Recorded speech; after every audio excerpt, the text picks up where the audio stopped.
Primeiramente, pronto. Boa tarde a todas e todos. A gente está começando hoje o nosso simpósio Saberes em Confluência, que é coordenado pela Nathalie Lima, que vai falar hoje aqui nessa sessão, pelo Tiago Florencio e por mim. E nessa primeira sessão, que tem o nome de Especulações, a gente vai ter 3 apresentações de trabalho. Da Nathalie, intitulada Escurecendo Utopias, Contribuições Afrodiaspóricas para Refazer o Futuro, da Eduarda Figueiredo, cujo título é Além da Pandemia e Entre as Posições Ensaísticas, em O que Não Tem Espaço, Está em Todo Lugar, de J. Mombassa, e do Clélio Toffoli, que tem o título de Pensar a Literatura Latino-Americana por um Sistema de Interpretação Decolonial e Surrealizante. Então é isso, dou as boas-vindas a todo mundo e acho que podemos já começar, né? Começaremos por Nathalie mesmo? Não sei se de repente a gente pode, para dar as boas-vindas, deixar o Eduardo ou o Clélio começarem, eu sou a última, não? É legal. Melhor, né? Mais gentil. Algum de vocês dois quer começar?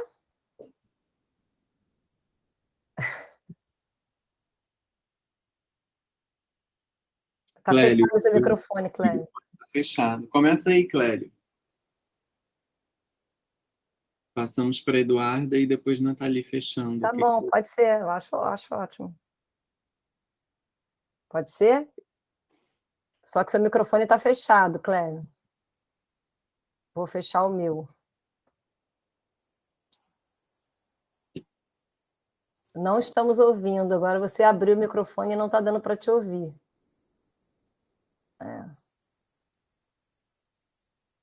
Ninguém te ouve.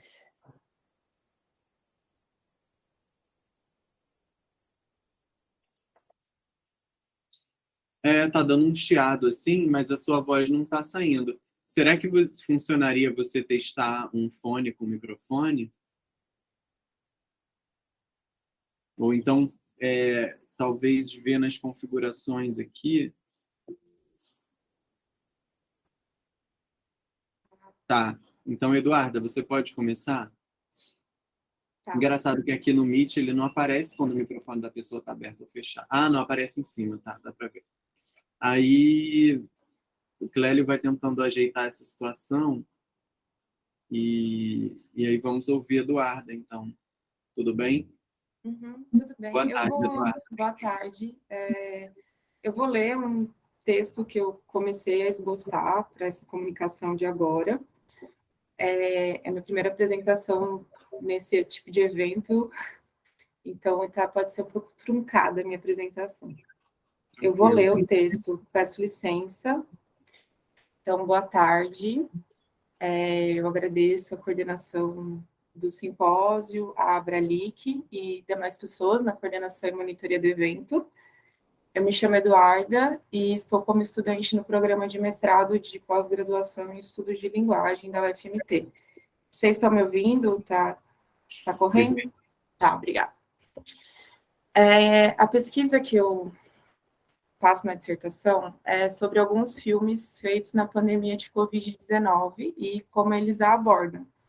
Um dos trabalhos que eu venho lidando é o filme O que Não Tem Espaço Está em Todo Lugar, de J. Mombassa, que eu propus falar um pouco nessa comunicação, titulada Além da Pandemia e Entre as Posições Ensaísticas, em O que Não Tem Espaço Está em Todo Lugar, feito pela artista em setembro de 2020, entre Paris, Fortaleza e Berlim, e é um trabalho feito a convite do programa IMS Convida, do Instituto Moreira Salles, que é uma instituição artística, que em 2020 convocou vários artistas a participar de um programa de fomento à criação em tempos de pandemia e quarentena.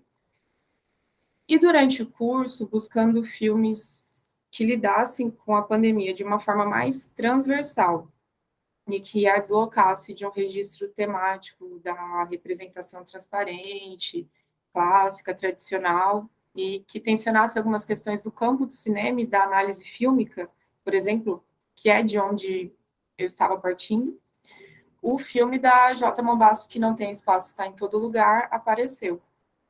E, dado meu interesse pelo filme experimental, pelo filme ensaio, e por propostas que fogem das expectativas, pela não linearidade e pela desestratificação da percepção, eu segui por esboçar com o pensamento de o que não tem espaço está em todo lugar, e com as inflexões e saberes de um conjunto de filmes que transitam pela pandemia e a ultrapassam. E esse trabalho da J. Mombasso me movimentou para leituras que estão em andamento do livro Não Vão Nos Matar Agora, lançado por ela em 2021, e do texto Para uma Poética Negra Feminista, A Questão da Negridade para o Fim do Mundo, da Denise Ferreira da Silva. É nesse processo que eu tenho tentado tatear essas considerações filosóficas que aparecem nesse filme, numa possibilidade de estudo de conhecimentos que se relacionem fertilmente com as práticas dessas produções, considerando que cinema, filme, é uma forma de pensamento e expressa ideias, emoções e afetos. E, como diz o crítico de cinema Juliano Gomes, eu cito aqui, ver um filme é poder oferecer-se em vulnerabilidade, e é impossível haver movimento, moção, emoção, sem práticas de abertura de si. Eu cito essa fala porque, preparando algo para essa comunicação de agora, mais rascunhado e com descrições, citações, eu percebi que essa ideia dialoga com as sensações no filme, O Que Não Tem Espaço Está em Todo Lugar, e como a maneira, como as posições ensaísticas dele fazem imaginar num caminho não tão governado pelas leis fabricadas da perspectiva, ao combinar algumas imagens mais turvas e atos, justaposições, matizes, texturas. E em Carta à Leitora Preta do Fim dos Tempos, no livro A Dívida Impagável, de Denise Ferreira da Silva, a J. Mombassa e a musa Michele Mattiusi, elas indicam isso também, ao escreverem que, aqui eu a cito, um texto, uma performance, um quadro, um filme, operações linguísticas que movem o sentido e a percepção, produzem sensações e afetos. E que, conforme elas escrevem, em outro momento nessa abertura do livro, vou citá-las de novo, aí abre aspas, gostaríamos de iniciar pondo um intervalo no domínio da visibilidade. Gostaríamos de iniciar traçando uma cartografia que não depende da ideia de localização. Gostaríamos de iniciar propondo uma prática composicional, indisciplinar e fugitiva. Gostaríamos de iniciar pensando a destruição do mundo como conhecemos como uma forma de cuidado. Gostaríamos de iniciar pela descolonização da matéria colonizada. Gostaríamos de iniciar como uma convulsão da gramática. Gostaríamos de iniciar como um acidente na percepção. Fecha aspas. Pensando nesse movimento de acidente da percepção, em um que não tem espaço, está em todo lugar, e que o contexto do filme também é sobre, como diz numa sinopse, um filme-ensaio sobre a experiência das constantes viagens em avião, que são resultantes do trabalho com instituições artísticas, pela imparabilidade de um trabalho racializado de movimentos de vidas diaspóricos, de baselessness e de ultravelocidade. Uma descrição, uma impressão inicial me veio na época, que é em relação como a mixagem de diversos aspectos dessa experiência e de seu relato poético, visionário, sônico, com imagens de arquivo, com filmagens do céu e filmagens de frente da J. Mombassa para a câmera, de textos, leituras, cantos em 3 línguas, está possível perceber o filme, criar em mais dimensões, com palavras inscritas na tela, com imagens, escuridões e sombras, opacidades, perspectivas que se transformam ali, até mesmo de maneira mais furtivas, juntando outros formatos, como, por exemplo, as captações de Jota no avião, das passagens pelas vias, as capturas de tela de lugares de deslocamento e de invenção dessas articulações com imagens, sons mais erráticos e falhos, como ela fala no filme. E isto é uma consideração filosófica sobre a eternidade. E isto é uma dança no fim dos tempos. Isso aparece na legenda. Essa dinâmica de uma inscrição sensível ensaiando na tela, a partir do diálogo de ideias entre esses formatos que a J. Mombassa propõe de um plano a outro, que ali variam da abertura do filme com uma mensagem avisando num fundo preto que diz: este vídeo navega por aspectos íntimos e densos da minha experiência. É um relato de viagem, assista com cuidado. A sensação desse cuidado vai se abrindo, e a próxima imagem se movimentando é de partes de fotos dela, e um áudio também aparece nesse momento, em que um poema de Koleka Putuma, intitulado High Tide, via a voz sobreposta dela em superposição na imagem da troca de mensagens de texto e de áudio virtual na montagem, mostrando uma das posições desta poética fílmica. Esse trecho está listado nos créditos como: nesse dia a musa veio me ver para tirar esta foto na casa onde eu perdi a base. E, aos prantos de Haitad, lendo Koleka Putuma para Cíntia, no meio de uma crise. O poema lido faz-se voltar para imagens que ele evoca, junto às que estão ali com ela, das figuras que a fala diz, das figuras que a fala diz. Você é 144 páginas na Wikipédia de escritoras e escritores que escolheram a saída. Você é aquelas listadas e aqueles que o Google não nomeou. Você é os desaparecimentos não reportados. Você é os desaparecimentos que você dividiu o palco com que já não usam microfones como sirenes. Você é a sirene. Você é a luz azul correndo para salvar todo mundo, menos você. E aí um fluxo, um respiro com a imagem desaparecendo e balançando e a mensagem amiga entrando na tela. Um outro movimento com fragmentos, aparições de imagens de uma janela de avião do céu passando a uma imagem vislumbre de tronco, árvore, folhas, corpo, caminho, meandros e imagens verticais justapostas lado a lado de filmagens de mapa e mãos tocando. Uma voz fora da tela canta e fala.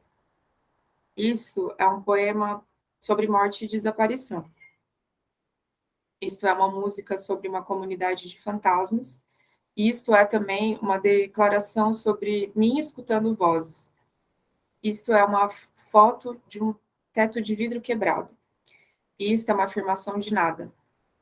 E isto é um vislumbre de uma forma impossível de justiça. E isto é também um gesto rumo ao assentamento dessa impossibilidade. Isto é uma dança no fim dos tempos, isto é uma invocação das coisas que ainda vão ser anunciadas. Isto é uma leitura de um livro que está queimando. Isto é uma voz em chamas segurando essa chama. Isto é uma palavra sobre não ter palavras. E isto é uma carta para mim. E para você? Talvez seja com essa leitura, nesses momentos do filme, que algo pode se mexer na percepção de um jeito um pouco menos categórico e ordenado colonial moderno. Fora e além dos ideais normativos de gênero, sujeito e coletividade desse sistema, e mais implicado, como propõe a J. Mombassa e a Denise Ferreira da Silva, isso que mexe nossas posições e inquietações sobre a imposição do tempo, do mundo como conhecemos, conforme essa formulação da Denise, e na destruição do fim deste mundo, o que nós vamos fazer? Nos perguntar, como questiona a J. Mombassa no livro Como Desfazer o que Me Torna, como que não tem espaço está em todo lugar, podemos ir imaginando outras e novas formas de estar também. E eu vou parar essa descrição.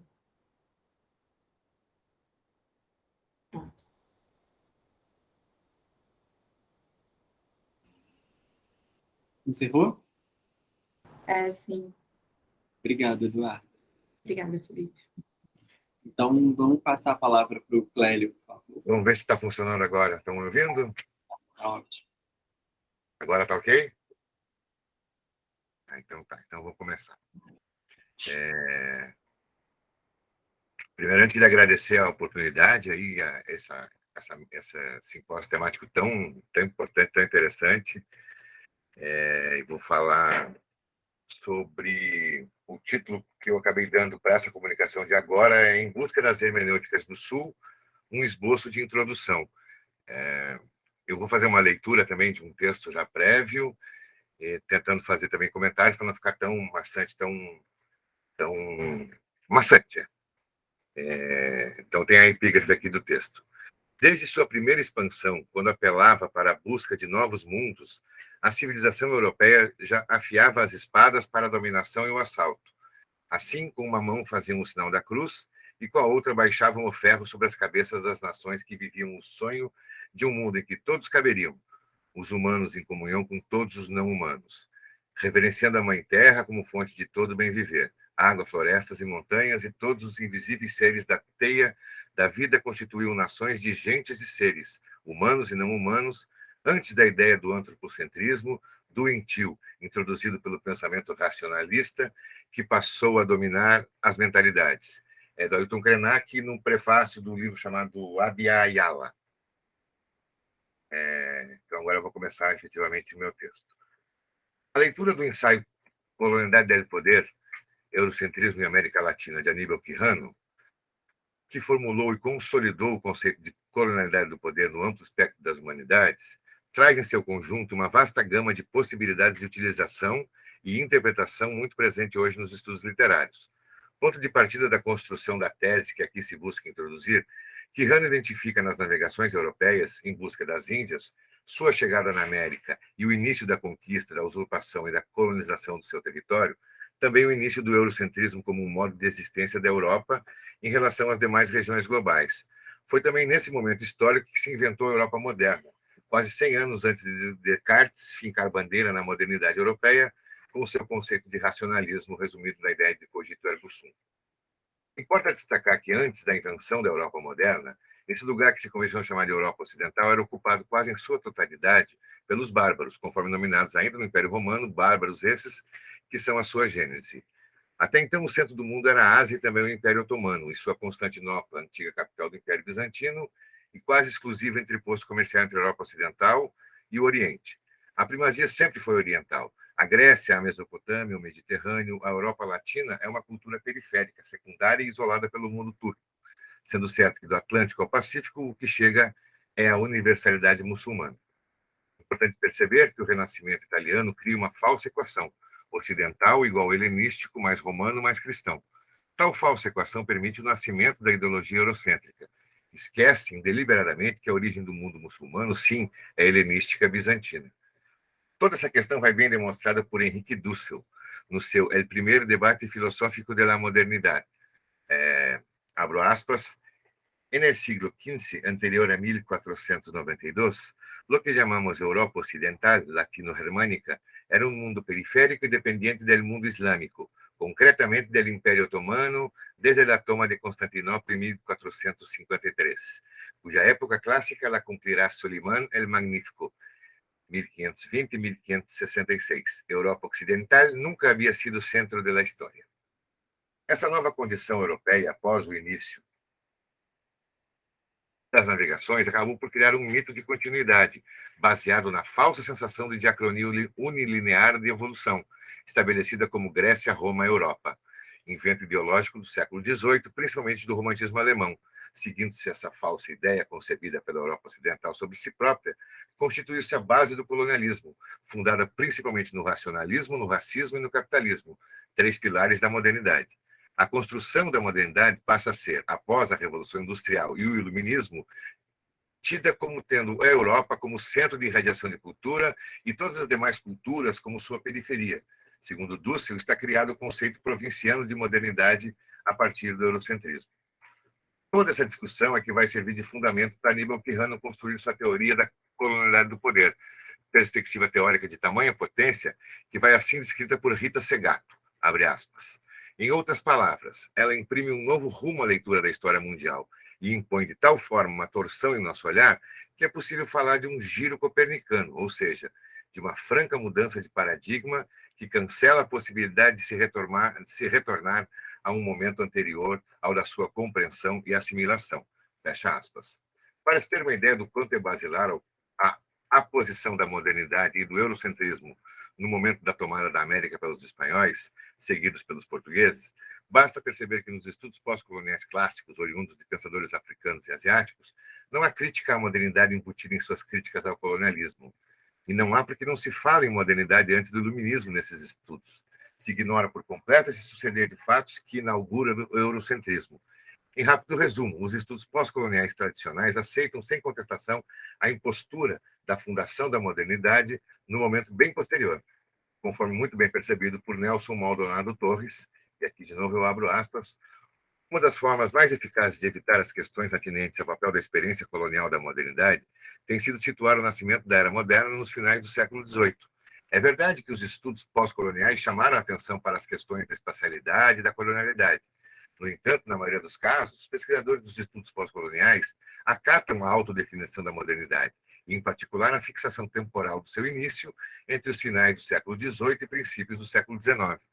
Assim, embora sejam capazes de ilustrar o modo como as aventuras imperiais da Grã-Bretanha e da França, no século XIX, foram constitutivas da modernidade ocidental, acabam por perder de vista os padrões de mais longo prazo da dominação e exploração colonial. Fecho aspas. Aqui reside a maior qualidade do ensaísmo precursor de Aníbal Quijano, principalmente a partir dos anos 90, ter sido, se não o primeiro estudo sistematizado a desconstruir e romper com a estrutura colonial de pensamento e de poder, ao menos um melhor formulado e mais difundido. Ao introduzir o fator raça nos estudos da colonialidade e decolonialidade, e ao ubicar o nascimento do racismo também na chegada dos europeus às Américas, Quijano demonstra o quão entranhado no sistema estão o eurocentrismo e o pensamento colonial.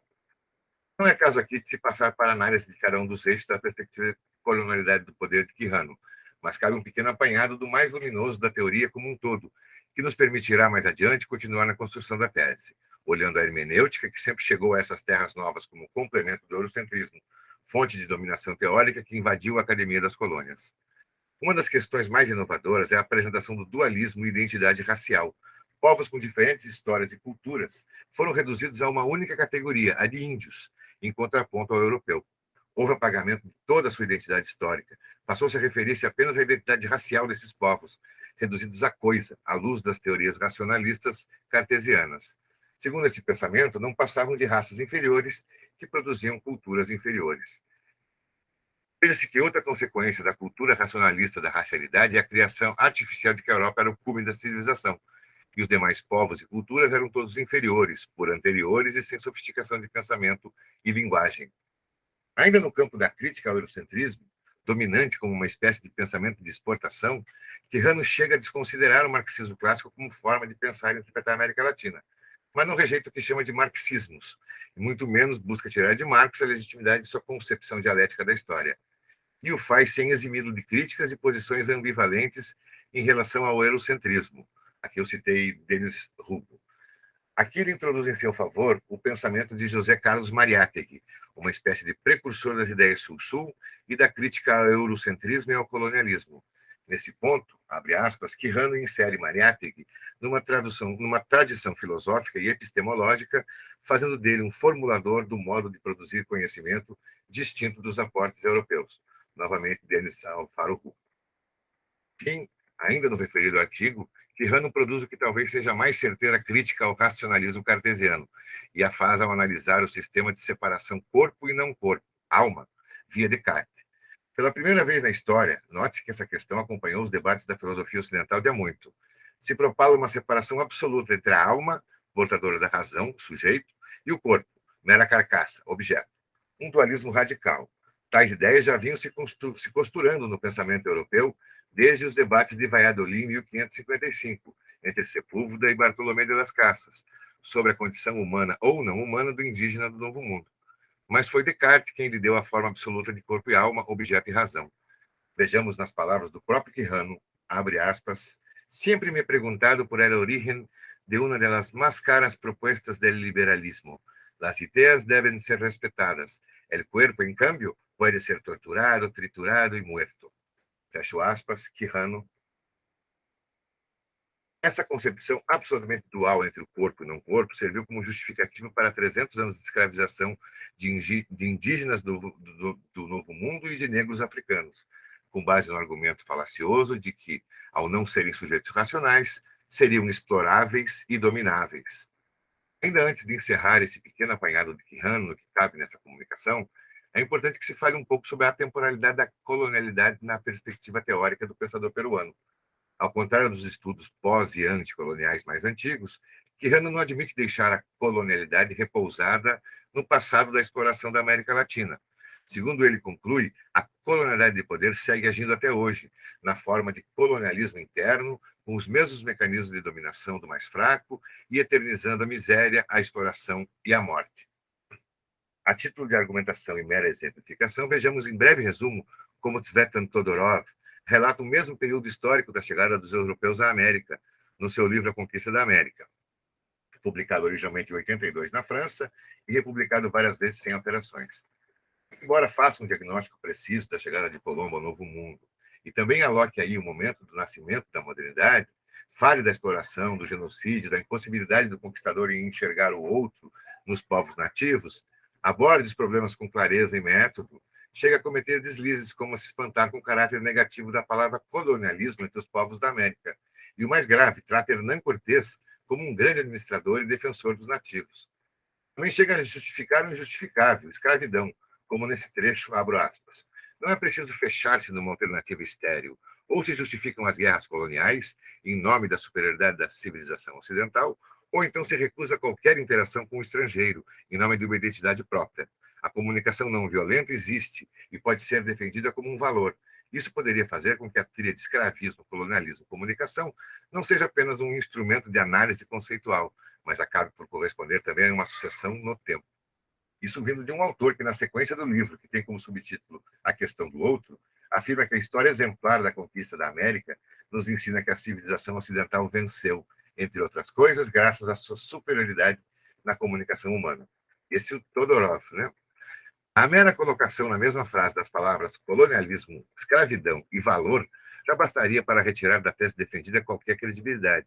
Mas mais adiante, o próprio autor enterra sua teoria ao colocar na comunicação a razão, ou uma das razões, da vitória da civilização ocidental, leia-se Europa, sobre os povos originários das Américas. Antes de nos indignarmos com essa condução e interpretação dos fatos, preferimos buscar entendimento, as razões, o porquê de um pensador do porte de Tsvetan Todorov, com a magnitude intelectual que tem, fazer afirmações tão descuidadas, tão rasas. Por que ele não entender a questão do outro, do explorado, escravizado, trucidado, o nativo americano?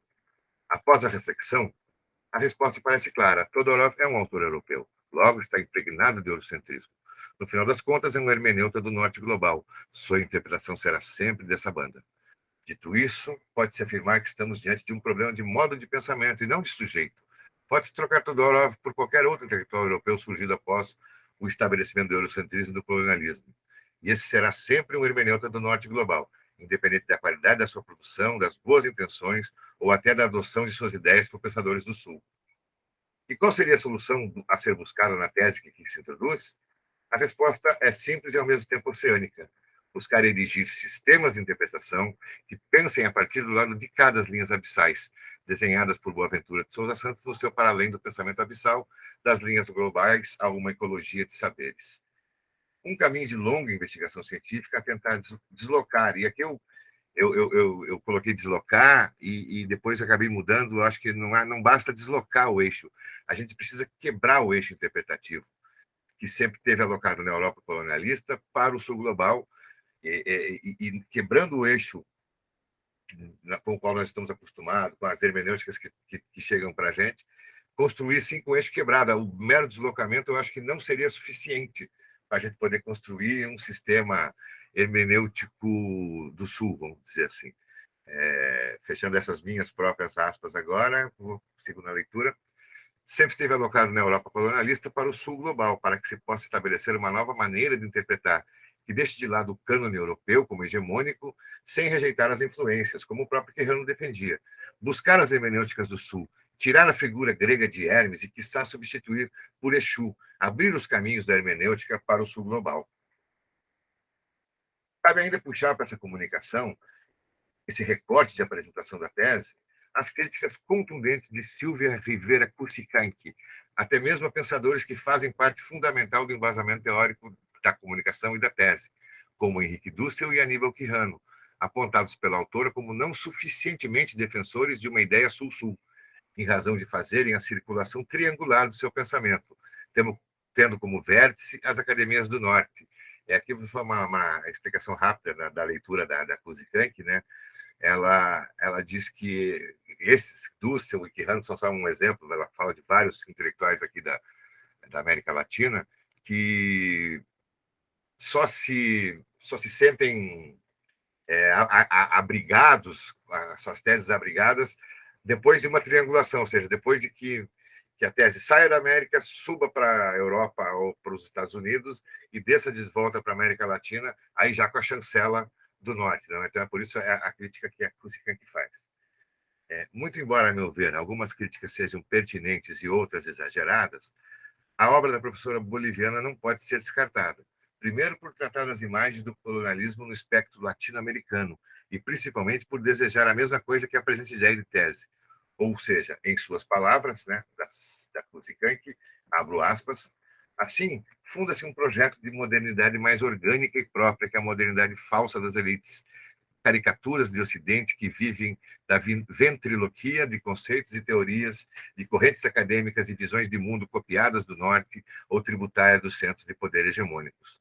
O desafio dessa nova autonomia reside em construir laços sul-sul que nos permitam romper os triângulos sem base da política e da academia do Norte, construir nossa própria ciência em um diálogo entre nós mesmos, dialogar com as ciências dos países vizinhos, afirmar nossos laços com as correntes teóricas da Ásia e da África, e enfrentar os projetos hegemônicos do Norte com força renovada de nossas convicções ancestrais. Ainda para finalizar esse pequeno caminho traçado em busca das hermenêuticas do Sul, deixo a provocação de Ailton Krenak, ele que também abriu o texto em epígrafe. Abre aspas, talvez estejamos muito condicionados a uma ideia de ser humano e a um tipo de existência. Se a gente desestabilizar esse padrão, talvez a nossa mente sofra uma espécie de ruptura, como se caíssemos num abismo. Quem disse que a gente não pode cair? Quem disse que a gente já não caiu? Eu acho essa provocação do Krenak muito interessante. Eu não sei como é que eu estou de tempo. Já gastei o meu tempo? Não, pela minha conta, você ainda tem 5 minutos. Tá, então eu só vou encerrar. Não sei se estou certo, Felipe diz aí. Não tem tempo. Eu queria falar um pouquinho de como eu pretendo usar o surrealismo, a surrealidade, né, na construção dessa tese, e essa parte eu ainda não consegui colocar no papel, então eu fui buscar no Cortázar, na obra crítica dele, no volume 1, que tem um extenso e maravilhoso texto sobre surrealismo, onde ele diz o seguinte: si el surrealista escribe, es porque confía en que no dejará apressar por tales normas, mantendrá lejos de si toda prosodia, toda regla idiomática que nos surja de la esencia poética verbalizada. En rigor, no existe ningún texto surrealista discursivo. Los discursos surrealistas son imágenes amplificadas, poemas en prosa, en el sentido más hondo de la expresión, donde el discurso tiene siempre un valor lato, uma referência extradiscursiva. Eu acho que essa colocação do Cortázar é muito firme, né? E é justamente nesse ponto, nesse local do Cortázar, que eu pretendo desenvolver mais essa questão da surrealidade como método de análise, para poder daí trazer alguma obra latino-americana como corolário de toda essa minha exposição, né? Isso aqui é um esboço de introdução de uma tese de doutorado que ainda está... A Nathalie sabe bem, né? A gente até já conversou sobre isso. De uma tese que está em processo ainda tem 1 ano e meio de doutorado para terminá-la, mas eu quis dar uma ideia de como o estabelecimento do eurocentrismo trouxe como consequência o que nós temos vivido até hoje, né? Ou seja, a gente está vivendo as consequências dessa época da conquista da América até hoje, e eu acho que a hermenêutica tem um papel fundamental nessa dominação, e é por isso que eu pretendo descobrir um caminho que a gente possa construir alguma coisa aqui nossa, aqui de baixo, aqui do sul. E eu vou fechar com um poeminha de dois versos do Emílio Adolfo Westphalen, um poeta surrealista, peruano, muito bom. E o poema chama Epílogo, y dice así: para abrir por fin rendijas en la pared del tiempo. Obrigado. Sí.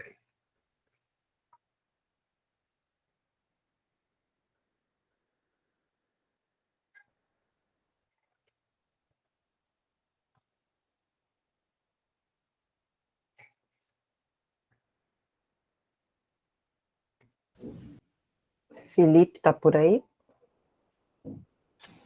Eu estava esperando, achei que o Clélio ainda ia terminar. Não, encerrei. Encerrei com o Epílogo do Westphalen. Você podia traduzir para a gente esse verso, porque eu tenho uma palavra que eu não entendi. Qual? O do agora, que eu li agora? É. Peraí. Vou pegar aqui de volta. Por favor.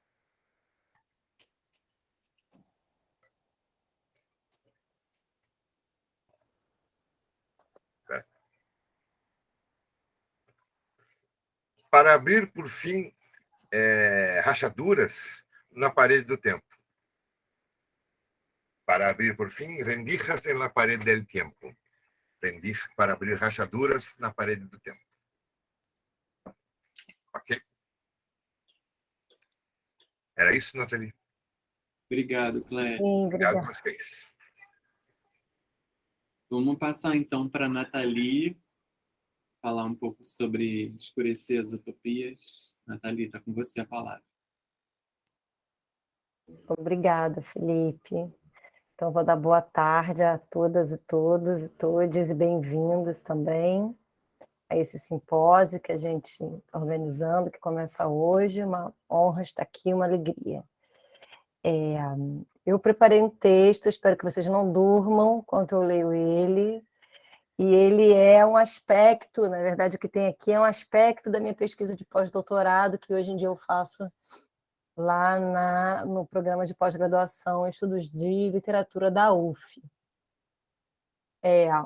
A minha pesquisa inicial dá conta de fazer uma espécie de apanhado de textos de literatura e trabalhos em artes visuais localizados assim, na América Latina, que tenham como tema ou questão a ideia de futuro.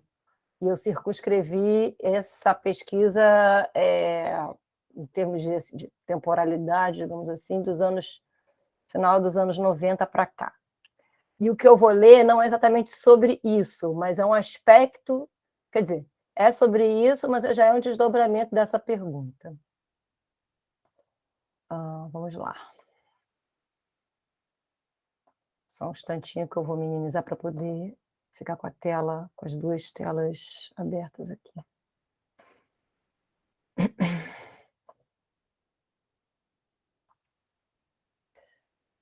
Mais um instante apenas.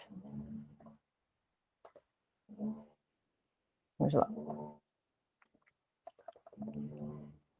Então, o nome da comunicação é Escurecendo Utopias, Contribuições Afrodiaspóricas para Refazer o Futuro. Começo. O conceito de futuro, estabelecido pelo pensamento moderno ocidental, está em baixa. Observando-se a produção crítica mais recente, por exemplo, Franco Bifo-Berard, François Hartog, Enzo Traverso, T.J. Clerc, só para citar alguns nomes, é possível notar uma espécie de achado comum sobre esse colapso. À sua maneira, cada um desses autores diz que o futuro, a temporalidade das utopias, praticamente não tem lugar numa sociedade global cada vez mais ocidentalizada e na qual reconhecemos dia a dia o fracasso do projeto moderno e sua fé no progresso. Não à toa, em sua fase neoliberal, o capital circula em uma velocidade nunca vista, promovendo um imediatismo absoluto que hoje parece dar o tom de todas as dinâmicas sociais. Nesse contexto, falar de utopia é então evocar um conceito cujo valor também está caindo, se é que já não caiu de vez. Utopia, muitas vezes banida do discurso crítico contemporâneo mais interessante e radical, e às vezes substituída de forma simplificadora, a meu ver, pelas notas instigantes, mas ainda inconclusivas, de Michel Foucault sobre a noção de heterotopia. Também muitas vezes dialetizada com a distopia, sua aparente contrapartida. A utopia é o eixo espaço-temporal do ainda não, tal como formulado por um de seus principais pensadores, Ernest Bloch.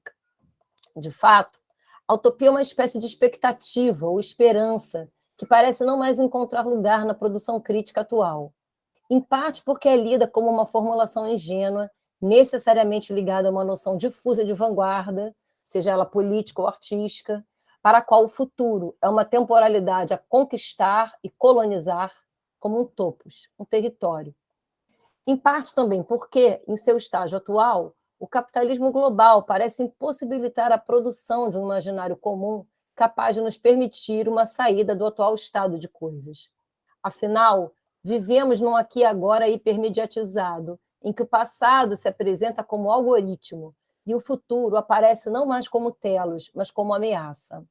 De fato, diante de uma quase total falta de imaginação política, teríamos apenas que aderir ao presente reificado e imóvel. É o que o historiador francês François Hartog chama de presentismo, regime de historicidade que desde os anos 80 substituiu o futurismo. Presentismo é um neologismo que o Hartog cria, né? Para responder a um outro neologismo que é o futurismo. Então, aquilo que Hartog chama de presentismo, regime de historicidade que desde os anos 80 substituiu o futurismo, a temporalidade moderna por excelência, ancorada em uma concepção linear de tempo, bem como na ideia de progresso técnico como destino natural da civilização ocidental. Mas e se a nossa ideia de futuro, na qual o conceito de utopia está tradicionalmente ancorado, se baseasse em outras matrizes epistemológicas, em matrizes cuja herança afrodiaspórica não é apenas evidente, mas também disruptiva, provocativa? Partindo da palestra Escurecendo Futuros, apresentada pelo ator e ativista Maurício Lima durante o seminário Poieses de Arquivo, evento virtual organizado por mim e colegas da PUC-Rio, em outubro de 2021, entre eles o Felipe, aqui, as especulações que farei nesta comunicação trazem consigo uma gama de contribuições pretas, todas elas brasileiras, que tratam de questões baseadas em concepções temporais diferentes daquelas oriundas de matrizes ocidentais. Idealizador do Museu dos Meninos e do Arqueologias do Futuro, dois projetos que reúnem um acervo virtual com depoimentos de jovens moradores do Complexo do Alemão, no caso o Museu dos Meninos, e também de ativistas de diversos países, no caso do Arqueologias do Futuro, Maurício Lima aborda a necessidade de se produzir memórias para o futuro individual, mas também coletivo, que algumas forças tentam apagar ou mesmo destruir. Só um instantinho, gente.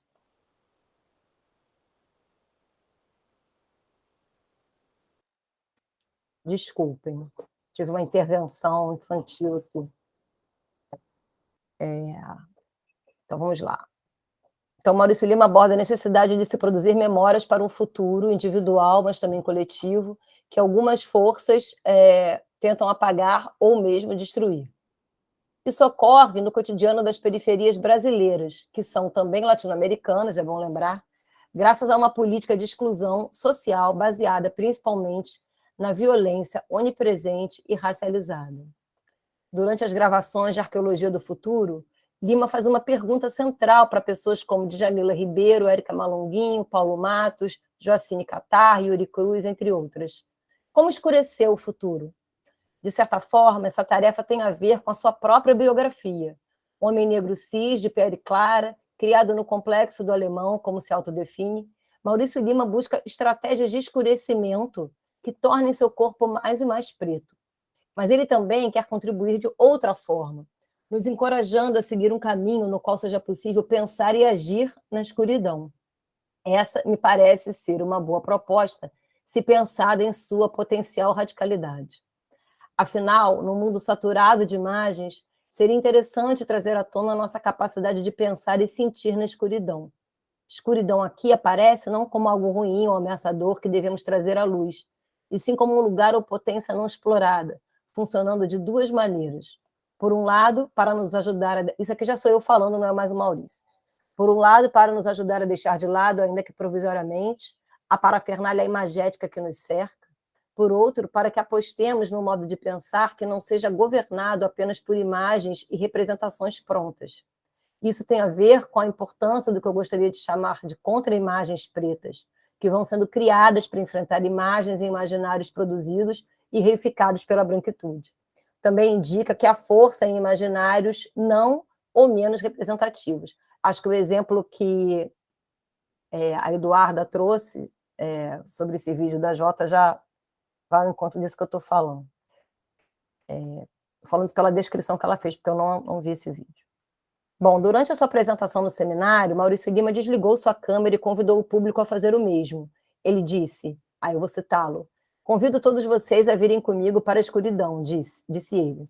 Seu convite tinha 2 objetivos. Primeiro, bloquear a emissão das imagens instantâneas, mas também criticar a banalização da escuridão e suas potencialidades. Como ele nos lembrou naquele momento, internautas brancos protestaram contra a morte de George Floyd, mudando seus avatares nas mídias sociais para uma imagem de blackout. Não havia tanto tempo atrás, quando isso aconteceu. As propostas de Lima estão relacionadas a uma espécie de campo de força, não imediatamente representativo, não imediatamente porque, como sabemos, qualquer palavra traz consigo sua carga de representação. E se prestarmos atenção às frases entrar na escuridão e escurecer o futuro, não seria difícil encontrar formulações espaço-temporais em ambas. É sobre entrar no lugar, a escuridão, e é também sobre escurecer uma temporalidade, o futuro. Em outras palavras, estamos falando em escurecer as condições pelas quais acessamos e produzimos conhecimento, no escopo desta fala, de discursos estéticos e teóricos que assim operam. Estou pensando também nas consequências de dar opacidade às subjetividades negras.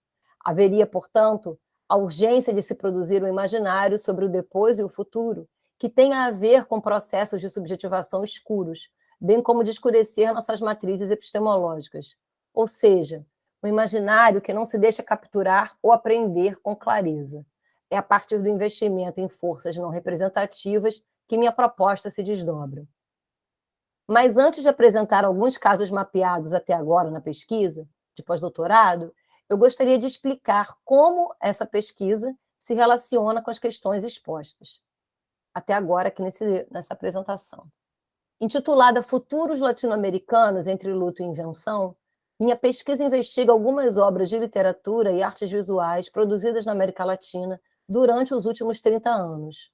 Essas obras lançam um olhar sobre as utopias modernistas e, ao mesmo tempo, atentam para a herança colonial e para o passado autoritário das ditaduras locais. Muitas delas também estão interessadas em criticar a política neoliberal que vem triunfando em países como Brasil, Chile, México, Peru, entre tantos outros. O corpus da pesquisa inclui romances, poemas, performances, filmes, fotomontagens, instalações e esculturas. Essas criações compartilham uma espécie de amargura pelo fracasso das utopias e criticam a ideia de progresso no contexto latino-americano. A maioria delas não tende a soluções distópicas.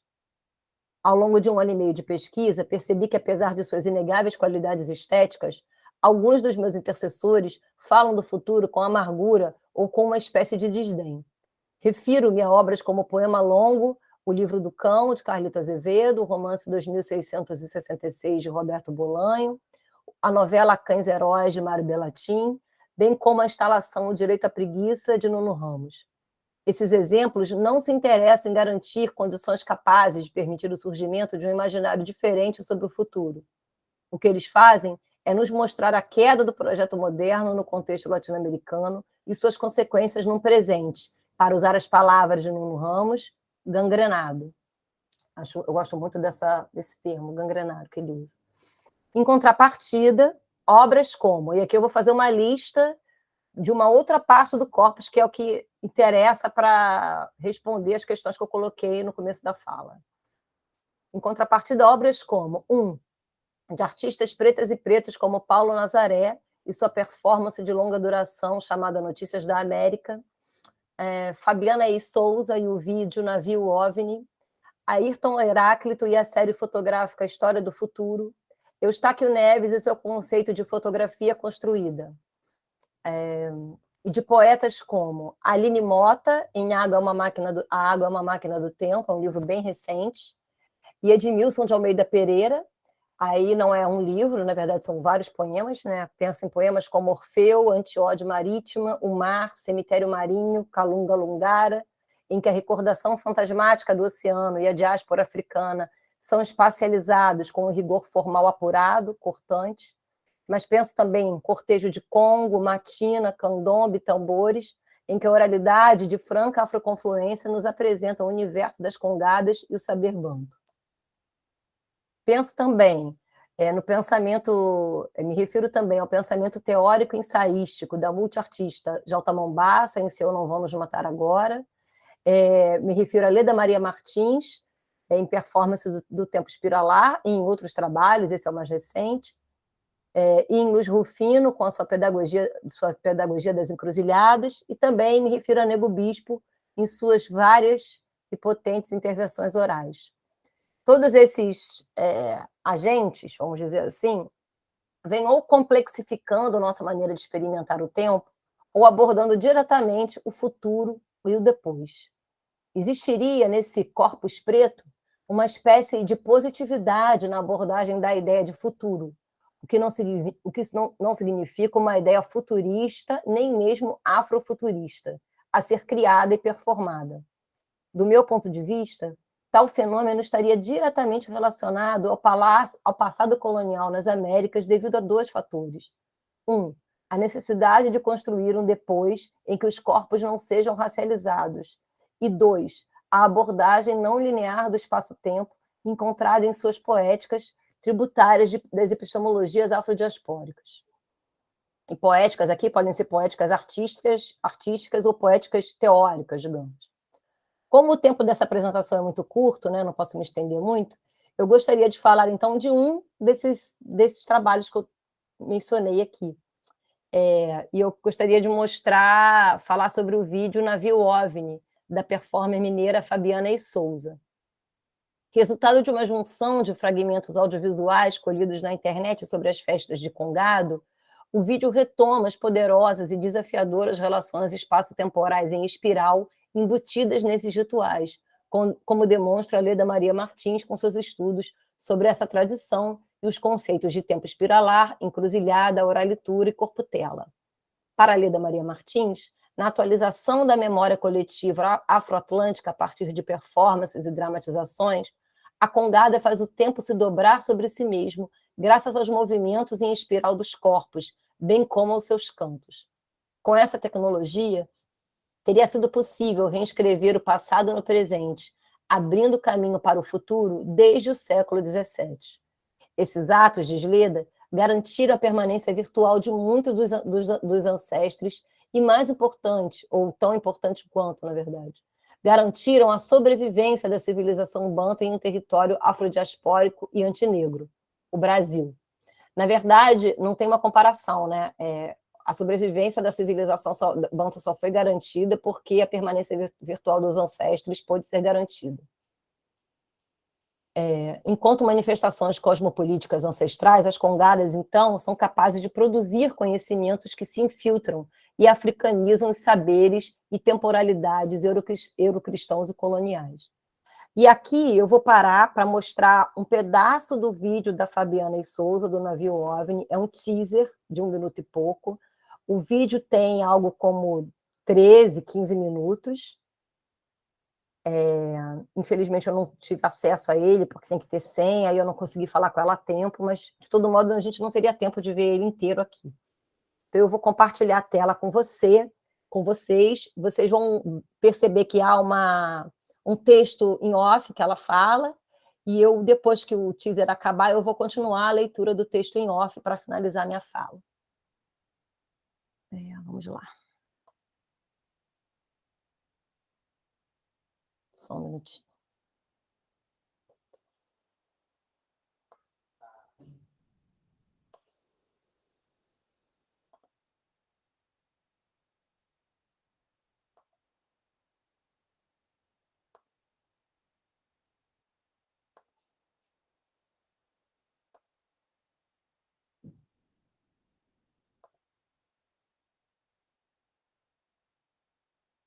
Vou começar.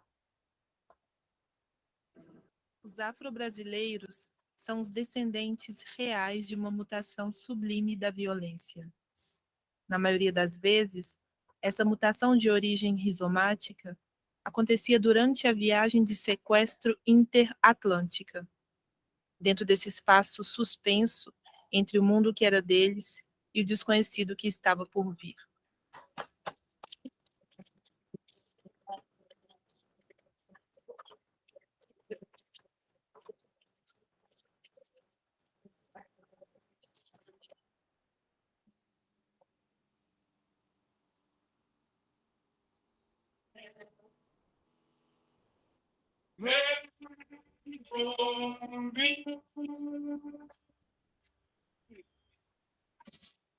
Era lá, dentro do navio OVNI, que os dispositivos sofisticados de sobrevivência se desenvolveram no meu corpo, um a um, de forma epidérmica, quente, alterando diretamente meu olhar sobre o mundo.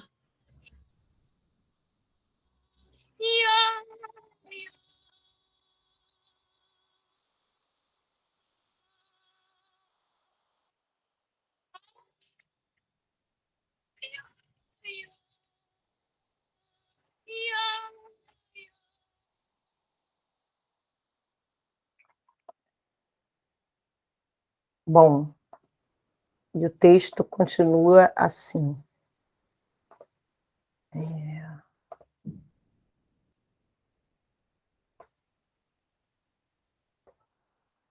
Tudo aconteceu bem rápido.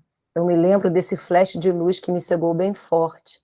E logo depois eu senti essa coisa tomando conta do meu corpo. Tudo que me lembro depois foi de ficar flutuando dentro de um enorme vazio, como se eu estivesse num estado quase catatônico. Quando os seres raptados do mundo África chegaram à Nova Terra, eles sentiram que a estranha mutação estava se multiplicando em seus órgãos sensoriais. Mais tarde, perceberiam que essa mutação, uma vez o seu processo de propagação completamente terminado, permitia estabelecer vínculos energéticos conscientes entre o pensamento presente e a matéria. Eles tiveram que morrer e nascer novamente muitas vezes. O tempo naquela terra Brasil era outro, mas apesar disso, eles sabiam que era preciso salvar as outras temporalidades possíveis. Assim, durante mais de 400 anos do tempo colonial, o mais importante para os reféns mantidos em condição de escravidão era continuar existindo, atravessando os campos de intolerância invisível, protegendo suas mentes contra as máquinas do apagamento. Dentro daquela luta cotidiana contra os civilizados, eles colocaram em prática um complexo sistema de proteção psíquica. Sabíamos que aquele arrepio nas costas era devido ao desenvolvimento de uma defesa consciente em nosso sistema imunitário contra as tecnologias coloniais da morte. Reconectar constantemente o elo que nos leva ao estado fusional com o tempo que era nosso. Destruir os dispositivos de captura mental. Transformar nosso corpo em um arquivo vivo. Assegurar que o que foi salvo encontre novamente lugar para estar. Então, eu vou ficando por aqui. Assim termina o off do vídeo. Infelizmente, a gente não pôde ver.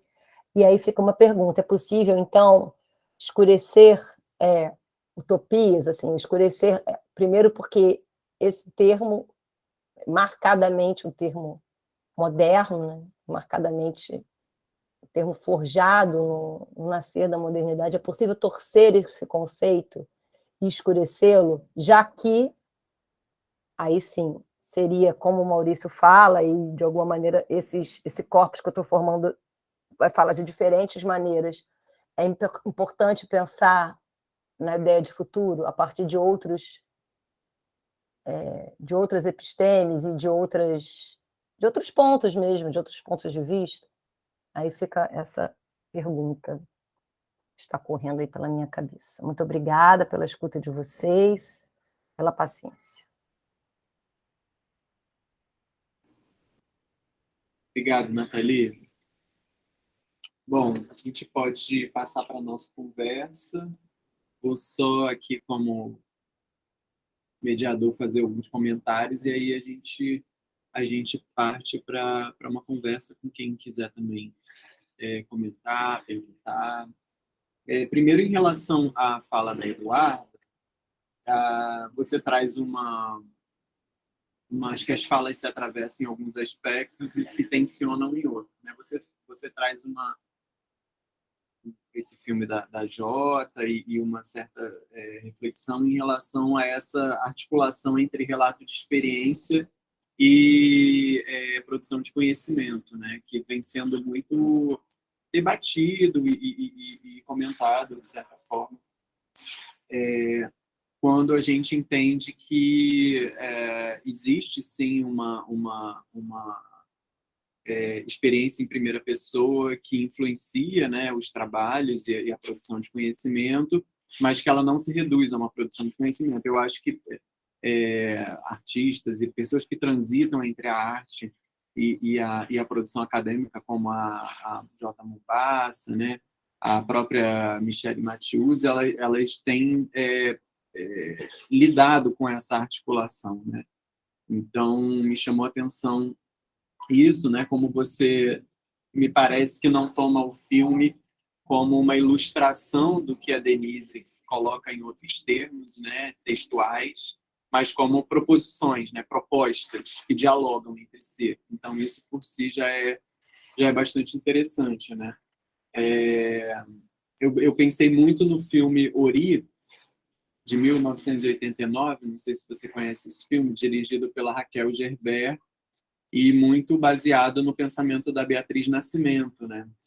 Que é um filme praticamente um ensaio audiovisual, ensaio no sentido de proposição, de apresentação, de noções, de conceitos, de ideias, de debate, né? Enfim. Então é um filme que, para além de uma ilustração de uma época, ele traz proposições, ele traz um pensamento e ele dialoga muito nessa articulação entre experiência pessoal e uma proposição de produção de conhecimento, né, de certa forma, uma proposição crítica e conceitual em cima de algum assunto relacionado a algum tema, nesse caso que você está tratando, né, das relações raciais, dos deslocamentos e das fronteiras, né? Queria perguntar se você pensa assim, nessa questão de um diálogo entre proposições, deshierarquizando, vamos dizer, o texto e a imagem nessa articulação que você faz entre o filme e produções teórico-críticas.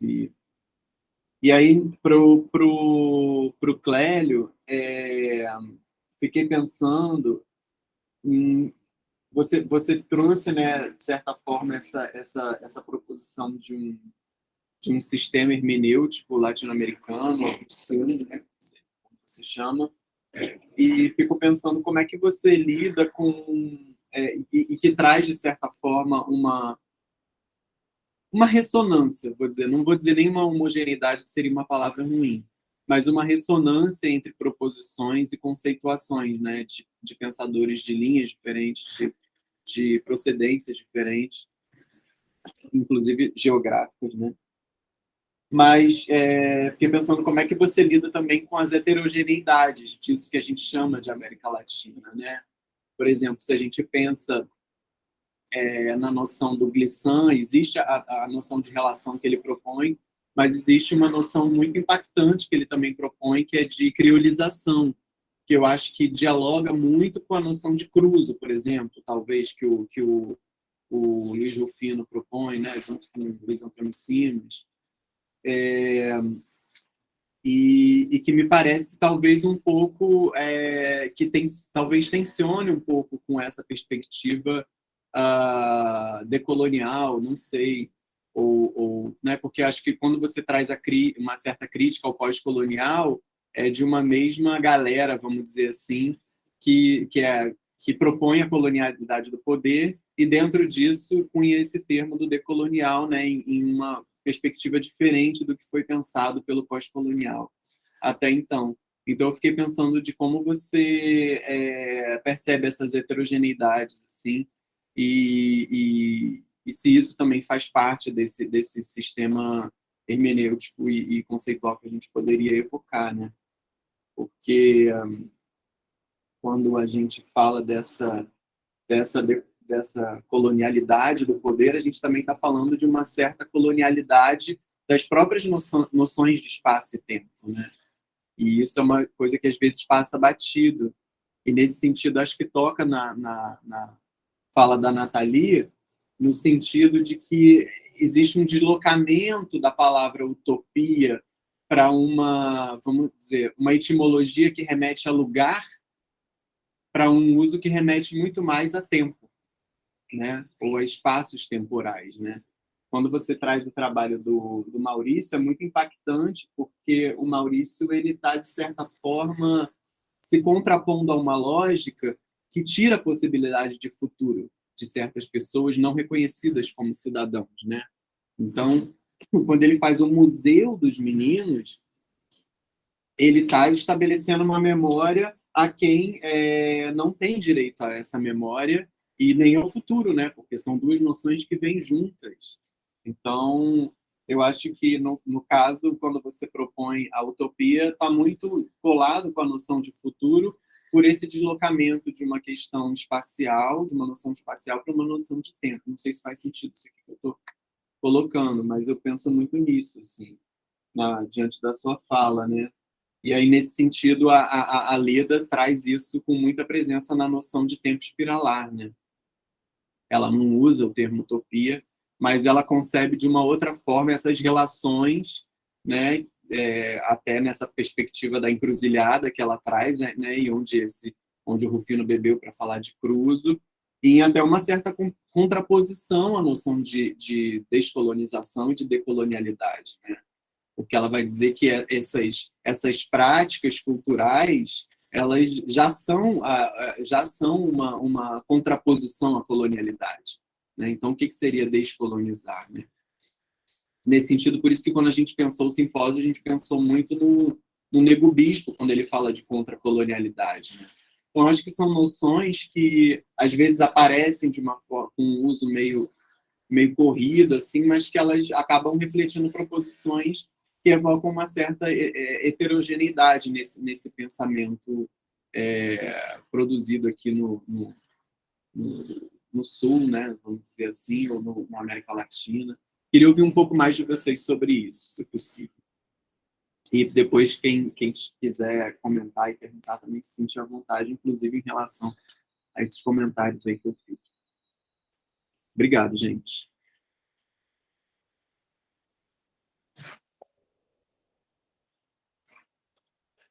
Começamos por quem?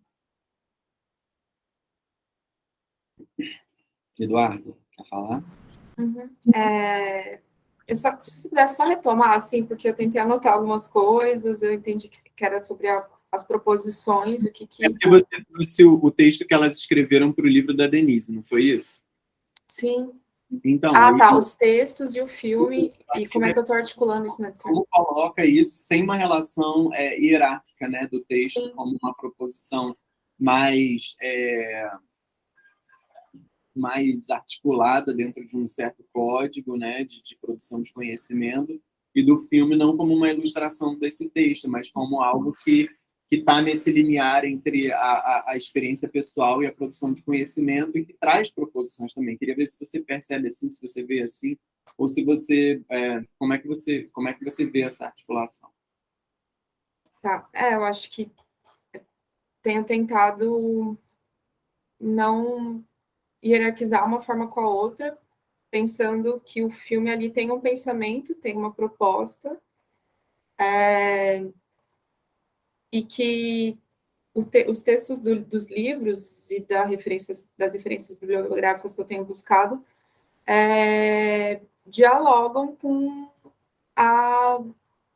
as propostas do filme, o pensamento do filme, as contribuições filosóficas que a própria J. Mombassa fala no ensaio, naquele poema-ensaio, em que ela fala numa voz e tem uma imagem passando, e essa imagem não como ilustração, mas como uma combinação mesmo. Que aí eu acho que a ilustração sairia desse lugar representativo. Eu não sei se eu estou conseguindo articular essa resposta, está me dando um pouco, enfim. Mas eu acredito que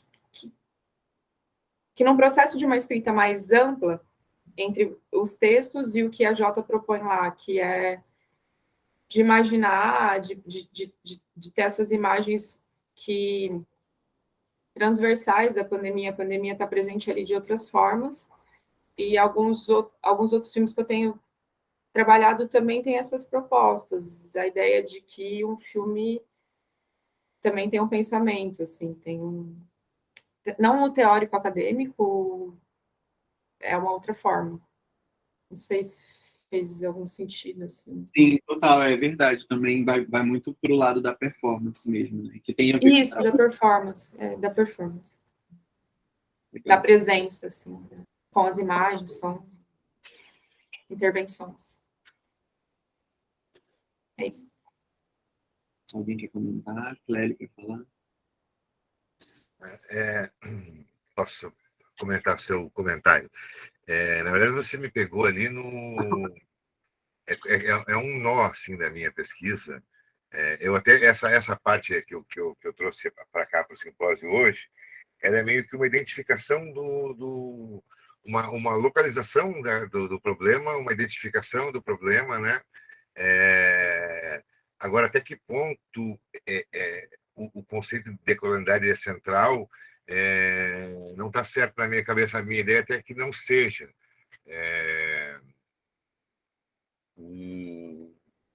Eu vou trabalhar com o Césaire, com o Glissant, não só os textos dos discursos do Césaire, mas também a poesia, principalmente o Diário de Retorno ao País Natal. Então, na minha cabeça, isso ainda está... Eu estou tentando colocar... como é que você me colocou ali numa encruzilhada ali, né? Quer dizer, como trabalhar esse conceito de decolonialidade, sendo que tem tantos conceitos pós-coloniais e anticoloniais se entrecruzando, né? E a minha ideia a minha leitura agora está muito focada nisso, em buscar via surrealidade, né, não surrealismo, porque surrealismo é um movimento né, mas a surrealidade que presente o Alejo Carpentier até fala, né, no prefácio do Reino desse Mundo, que ele critica bastante o surrealismo e fala do real maravilhoso, né? Esse real maravilhoso também é a surrealidade, né?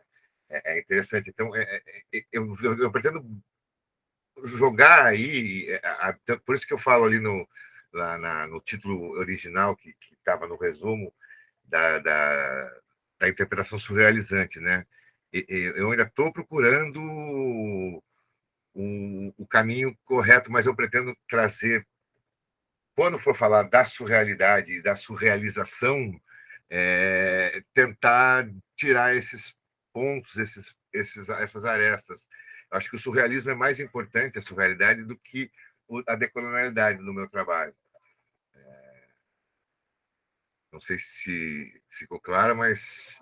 Sim, ficou. Eu acho que eu até peguei a decolonialidade de carona com a colonialidade do poder, porque você nem trouxe muito isso.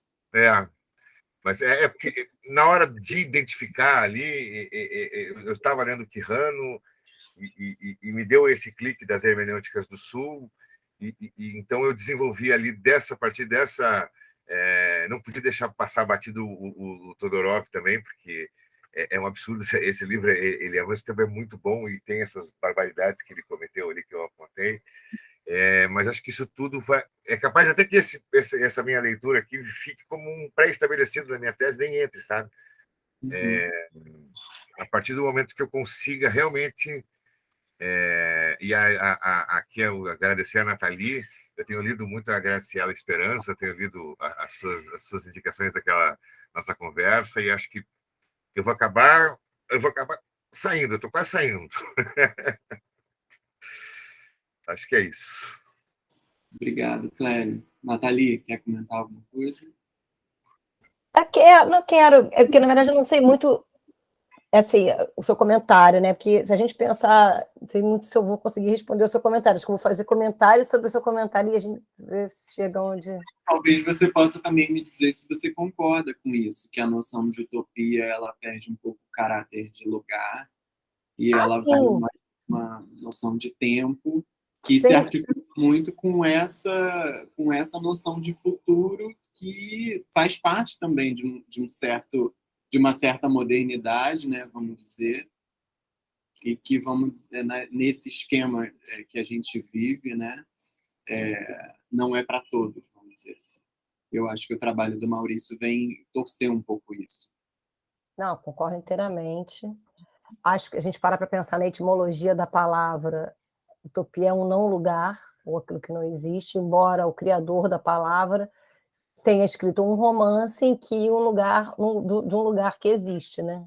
Já tem um paradoxo no seu nascimento, assim.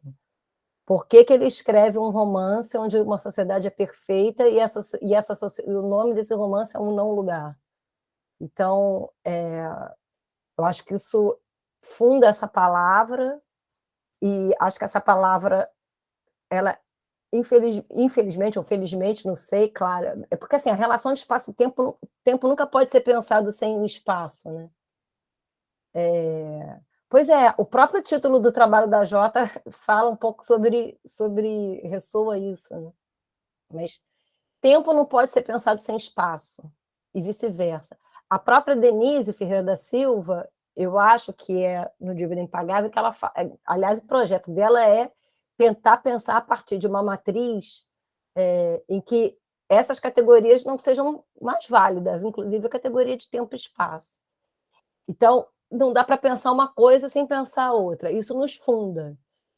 Você falou da Leda, da questão do cruzo, né, da encruzilhada, assim, acho que muito difícil a gente pensar sem essas categorias, e acho que a confusão também se dá por conta dessa palavra, ela vai, de alguma maneira, atuar como um significante, um grande significante sobre o futuro e sobre o que é a modernidade, né?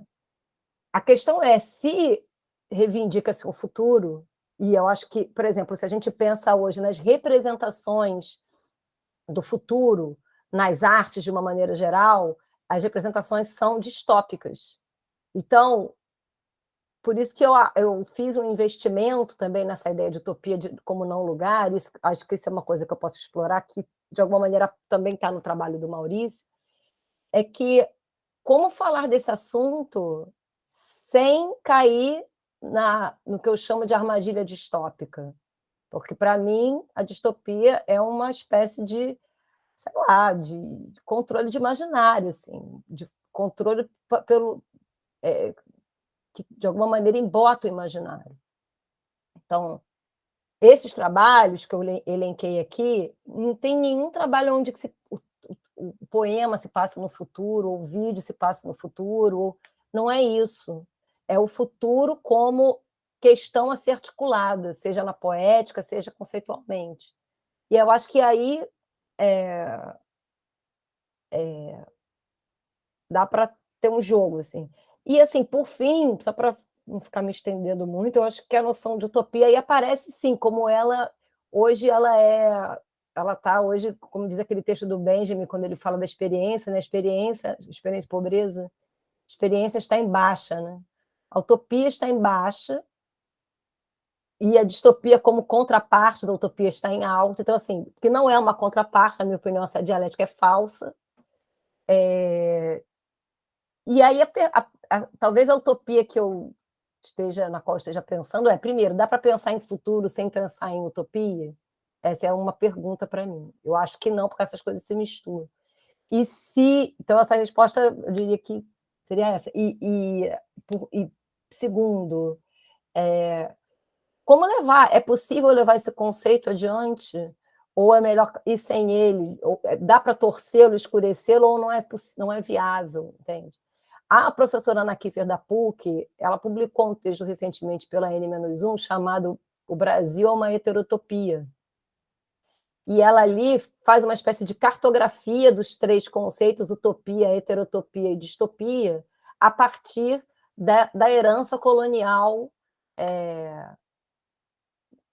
enfim, que forma o imaginário político, cultural brasileiro hoje. Então, eu estou falando disso aqui porque ela vai, de alguma maneira, alocar a ideia de utopia justamente quando o conceito é contemporâneo ao próprio Thomas More, né? quando da descoberta, né, das Américas.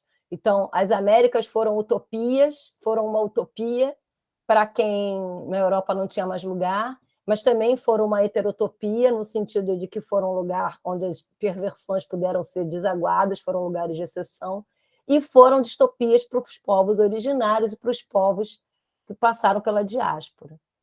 E eu acho que ali tem essa cartografia que ela faz é interessante porque ela espacializa esses conceitos, né?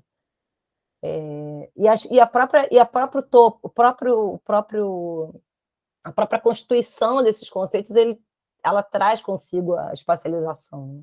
Que é o topos. Então, acho que não daria para pensar uma coisa sem a outra. Não sei, falei demais, não sei se eu comentei a contento. Não, é isso aí. Queria convidar também as outras pessoas que estão aqui, se quiserem comentar. São pessoas, inclusive, que vão falar no simpósio. Então, eu agradeço a presença também.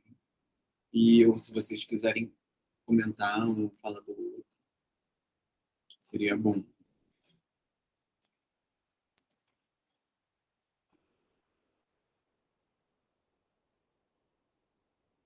Eu tinha um comentário para o Clélio sobre surrealismo, né? Que é um assunto que é o nosso que nos une, assim, nosso campo de interesse comum. Você falou em surrealizante, né? Numa proposta surrealizante, não surrealista, né? Porque o surrealismo seria um movimento e não uma maneira de pensar. Então, a ideia seria, se eu bem entendo, tomar o que você está chamando de surrealizante como um método, como um jeito de encarar, né? E aí você fala, quando você cita o Cortázar, ele está dizendo que as manifestações surrealistas às quais ele se refere, não sei se quais, não são discursivas, não é isso? Isso achei interessante, porque aí é uma pergunta meio provocação, assim, se pensar a partir de uma hermenêutica ainda estar na discursividade, ou se isso não tem importância. É uma provocação pensar a partir da hermenêutica, porque se a gente está sendo, se a ideia é ter uma ótica surrealizante, e eu não sei como é que você está entendendo hermenêutica, se você está entendendo hermenêutica a partir de um viés interpretativo, não haveria na poética surrealismo um investimento meio anti-interpretativo, não sei se anti-hermenêutico, mas anti-interpretativo? Como seria isso? Como ficaria isso? Pode discordar inteiramente, posso estar falando uma besteira. Assim. Não, você não. Eu trago a hermenêutica realmente no conceito que a gente conhece a hermenêutica, né? Como sistemas, interpretação.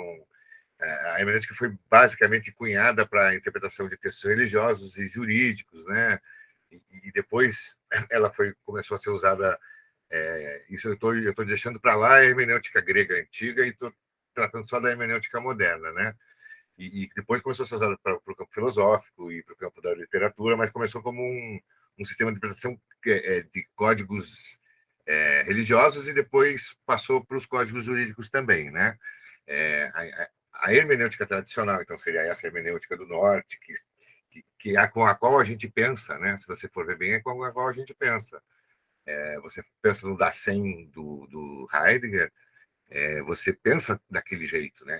É um negócio muito forte. Se eu bem entendi a sua provocação, é como construir um sistema hermenêutico não discursivo, seria isso? Sim, e também se você acha que a poética surrealista, ela de alguma maneira, ela desconvida uma hermenêutica. É uma outra pergunta. Isso é mais uma pergunta, na verdade. Eu acho que a ideia seria justamente, quando eu falo eu falava em deslocar lá, que eu falei, depois eu falei em quebrar o eixo e construir algo novo, eu não estou descartando a ideia de... E aí é onde eu também pretendo trabalhar com o Exu, né? Os caminhos de Exu não são os caminhos de Hermes, né? Os caminhos de Exu são os caminhos de Hermes são ele era o mensageiro dos deuses, né? E Exu, ao contrário, ele é o próprio o Laroye, né? Ele é o próprio caminho, né?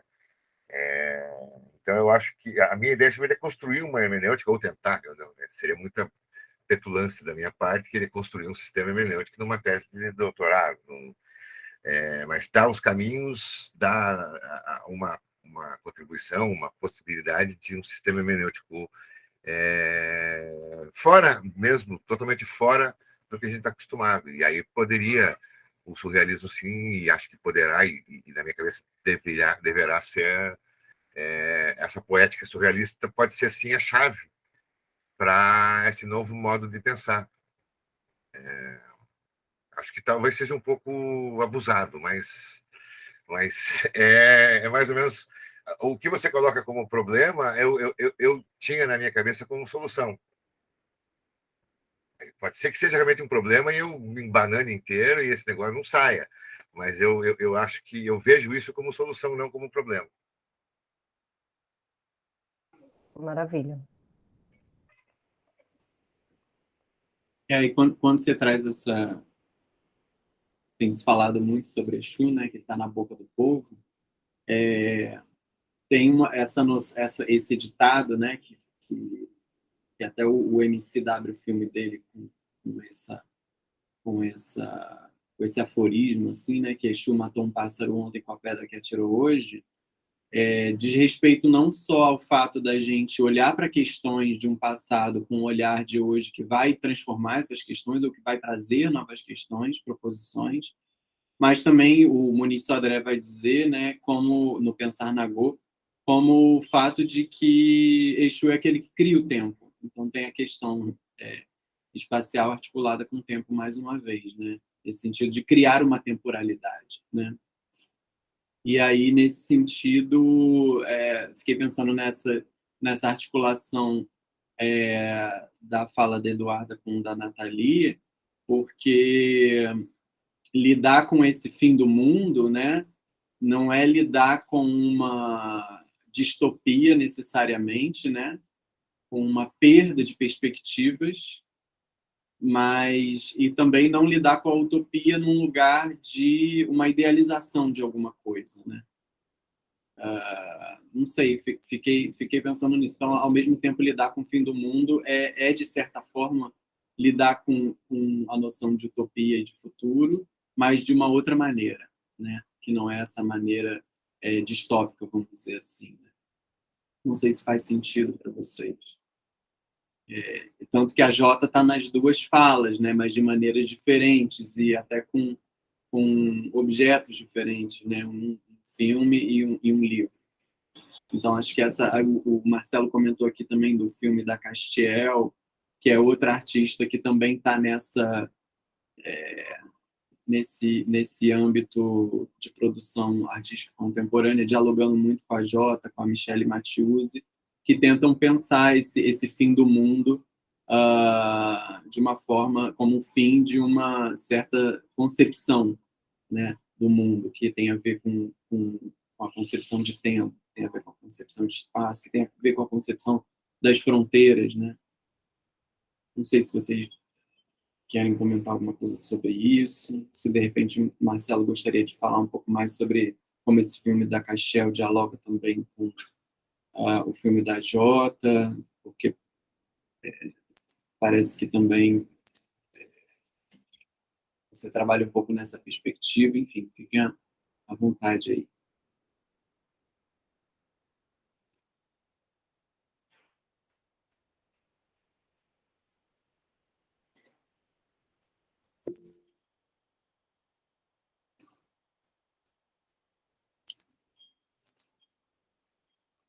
Gente, então, se não temos mais comentários, acho que podemos encerrar, né? Tudo bem? Então, agradeço a todo mundo que participou. Amanhã a gente volta nesse mesmo horário, de 2 horas, para a segunda sessão do simpósio. Tá bom? Obrigado, queria agradecer Obrigada. a oportunidade. Valeu. Tchau. Obrigada, gente. Vai ser muito, muito bonito esse nosso simpósio temático. Também estou animada.